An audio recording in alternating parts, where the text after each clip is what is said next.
Well, hello again, ladies and gentlemen. I finally got my shop to the point where I can bring the D2 inside and I don't mind showing the inside of the shop. It was a bit of an undertaking to get it cleaned up. I'm sure there's a few of you out there who have the same sort of problem as I do. Things just tend to accumulate. Anyway, she's in, and I'm gonna start by draining some of the fluids out of it. I started with the antifreeze already.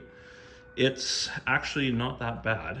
There's a bit of rust and stuff in there, but for the most part, it was actually pretty nice and green. There's not really much oil in there, which is a good sign.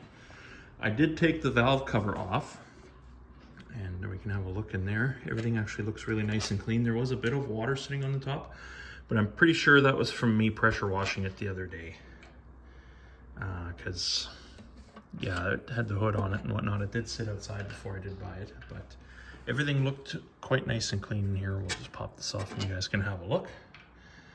But there was no corrosion or rust or anything to speak of. Everything looks nice and clean in here. I'm hoping that's a good sign of things to come. But yeah, no rust, no nothing, and still oil up here, which is a good sign. And everything looks nice and clean. The decompression works as well.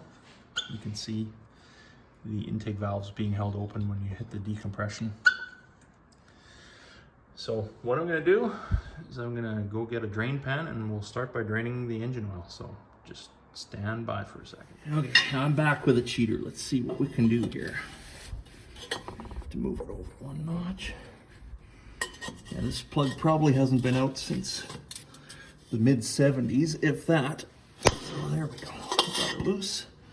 Now, quite often I see these will it start videos and guys, they just check and make sure there's oil in the crankcase, and that's about as far as they go. But quite often what I found is there's some water in the bottom, and you got to make sure you at least check, because if you're going to start a machine and it's been sitting for a while and then there's water in the bottom, that's where your oil pickup is, and last thing you want is for the first start in however long to have a big slug of water in it. So let's just see what comes out of here. Hopefully it's just clean engine oil, but after it's been sitting for so long, I'd be very surprised if there was no water. So we'll just break it loose here, back it out a little bit. Still got the original copper gasket in there, which is nice. And here we go. Yeah, you can see there's water in there. Let's see how much is water and how much we get before we get oil coming out. But yeah, this is the main reason I like to just crack the drain plugs on all the compartments before I start a machine that's been sitting for a while, just to make sure we don't get a big gulp of water going through the system. That is a lot of water. I am a little concerned about that. And my drain pan is full. And we still got water and a mix of fuel coming out. So I'm just trying to get this plug back in here. And then I'll dump this out and we'll go for the next round.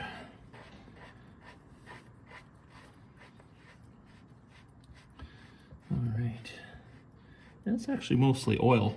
It feels like it's diluted with fuel though, but hopefully it's not all water. But yeah, there was a fair bit of water in there, but we'll see what comes out next.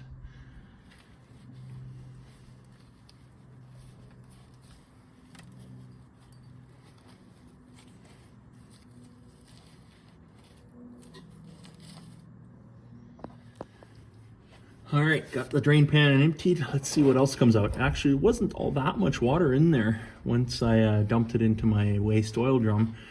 So that's actually not a bad thing. The oil does seem a little runny, but it's been in there for so long, who knows.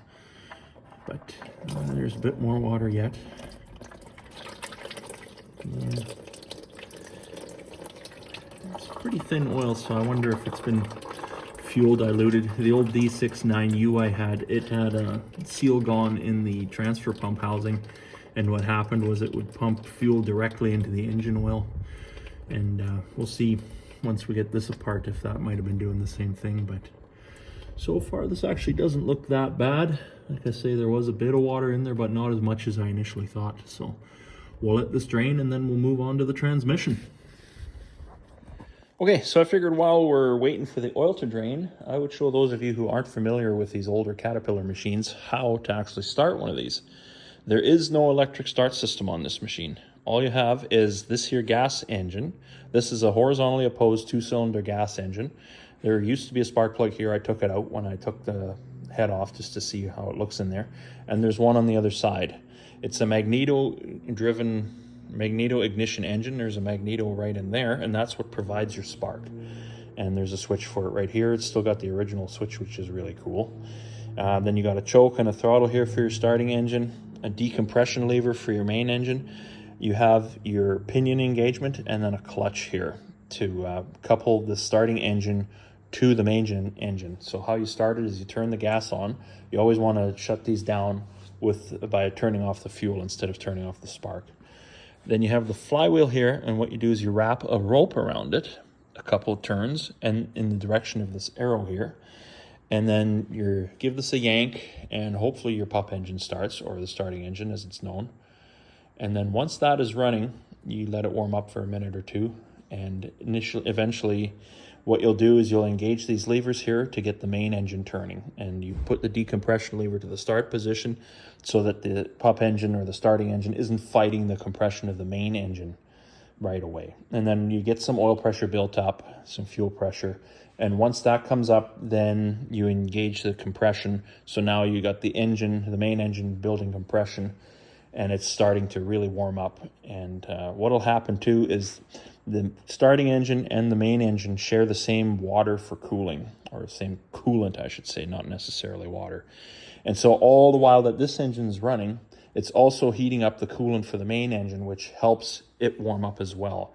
The other thing it has too, which is really cool, the exhaust manifolds from the starting engine here and here get routed through the intake manifold for the main engine, so it functions just like a preheater for the air going into your main engine.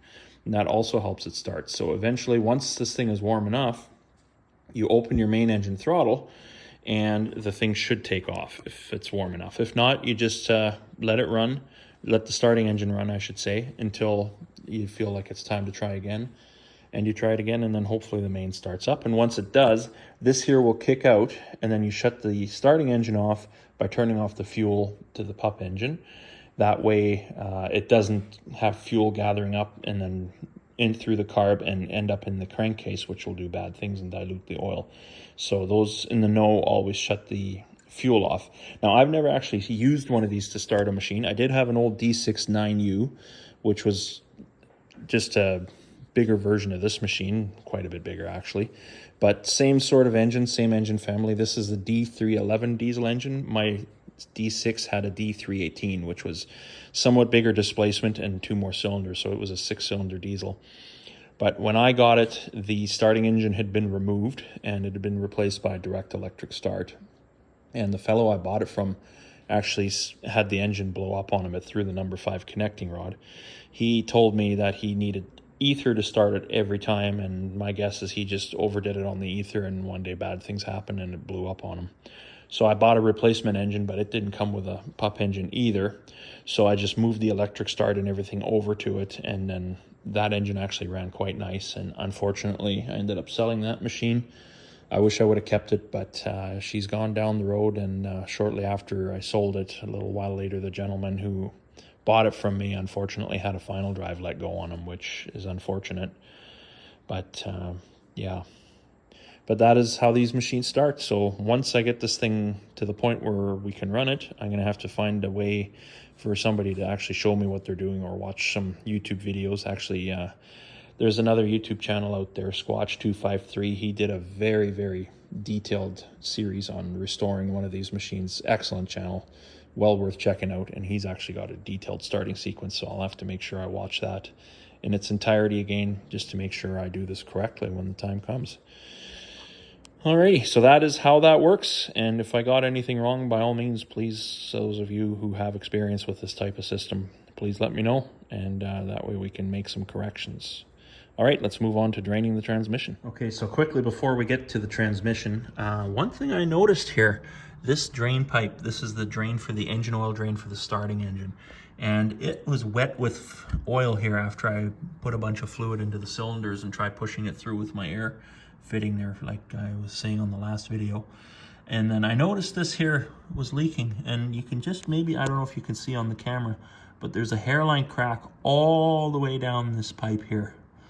So I'm guessing that some water got in there at some point and froze, and that's what cracked this pipe. So that is what this little oil leak that I've noticed is from. So I'm gonna try and find one of these, or maybe I can take it over to the welding shop in town. I don't know how to weld aluminum, so I'll just get those guys to weld it here if I can't find a nice replacement part. All right, let's move on to the transmission here. I already broke this one loose, so you guys don't have to suffer through that again. But let's see what comes out of here. This one was actually nowhere near as tight as the engine.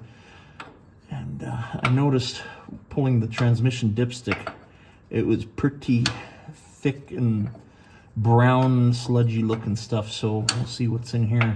But I bet you it's not going to be all that great.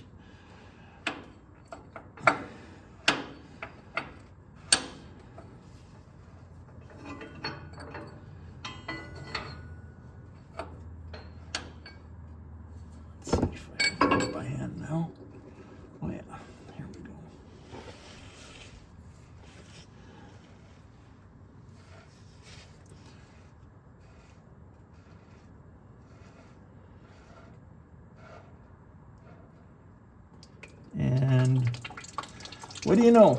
She's full of water.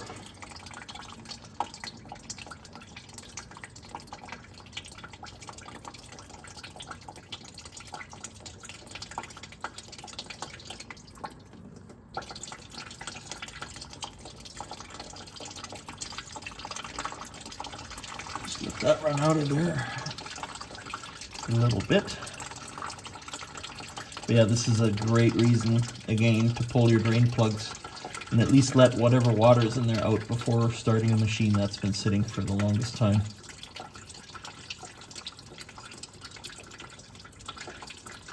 And it's not uncommon for these to have water in the transmission because the shift boot on the transmission shifter, they'll leak, and then there's no real good way for the water to not get into the transmission. It'll run down the sides of it. And this machine sat outside since I don't know even how long, so I'm not surprised if there's water in there, but hopefully the gears and everything there aren't in too bad a shape.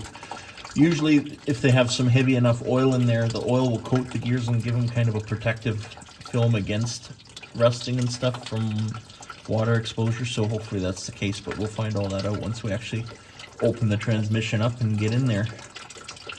So I'm going to go ahead and drain this. You guys don't need to sit here and watch water running. I think that's, you guys know what's going to happen. It's going to turn to oil, so I'll see you guys back in a bit.